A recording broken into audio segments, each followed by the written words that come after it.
Di hutan Malaysia, terdapat spesies primat dengan wajah berwarna merah yang amat ketara dan penuh misteri. Inilah beruk kentoy.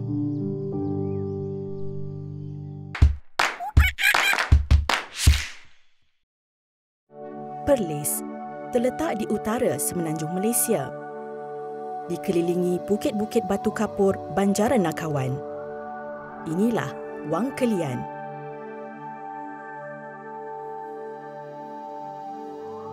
Ini adalah satu-satunya lokasi di Malaysia untuk menjumpai beruk kentoy yang ilusif.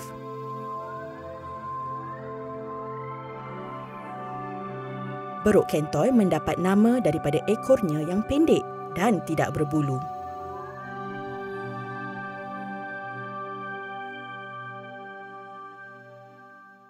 Tahukah anda, berbeza dengan spesies beruk yang lain, beruk kentoy banyak menghabiskan masa di darat. Ini disebabkan oleh saiznya yang besar dan berat badannya. Ia merupakan haiwan omnivor yang suka memakan pucuk-pucuk muda, biji benih, katak, burung dan serangga. Beruk kentoy boleh menyesuaikan diri dan akan mencari makanan di kawasan ladang untuk mendapatkan biji kelapa sawit.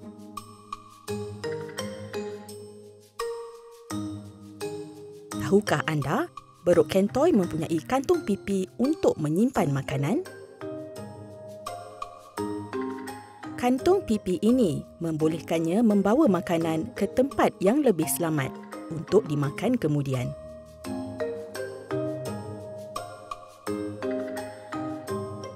Ini juga berguna apabila ia dalam perjalanan dan memerlukan bekalan makanan. Beruk kentoy ialah haiwan yang bersosial.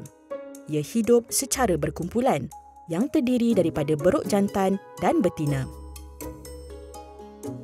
Sekumpulan beruk kentoy terdiri daripada beberapa ekor sehingga 60 ekor individu.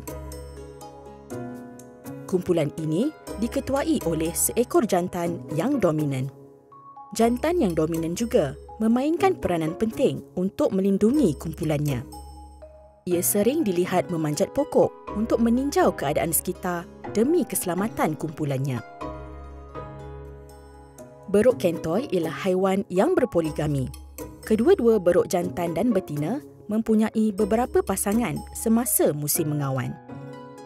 Dalam sesebuah kumpulan, beruk-beruk betina juga saling menjaga anak-anak satu sama lain. Tahukah anda, beruk kentoy dilahirkan dengan bulu berwarna putih yang menjadi semakin gelap apabila ia dewasa. Warna mukanya hanya akan menjadi merah apabila ia semakin meningkat usia. Kini, beruk kentoy diklasifikasikan sebagai terdedah kepada ancaman oleh Senarai Merah IUCN. Antara ancaman utama kepada beruk kentoy adalah kehilangan habitat dan penebangan hutan. Ia juga menjadi mangsa jerat yang dipasang oleh pemburu haram. Beruk kentoy berperanan penting sebagai penyebar biji benih dalam persekitaran mereka. Tanpa spesies ini, pertumbuhan dan regenerasi tumbuhan di dalam hutan akan terjejas. Di Wang Kelian, Jabatan Perhutanan Perlis bekerjasama dengan organisasi tempatan seperti Perlis Nature Explorer untuk memelihara spesies unik ini. Inisiatif seperti memasang perangkap kamera di dalam hutan memberikan pemahaman yang lebih jelas untuk mengenali spesies ini dengan lebih baik.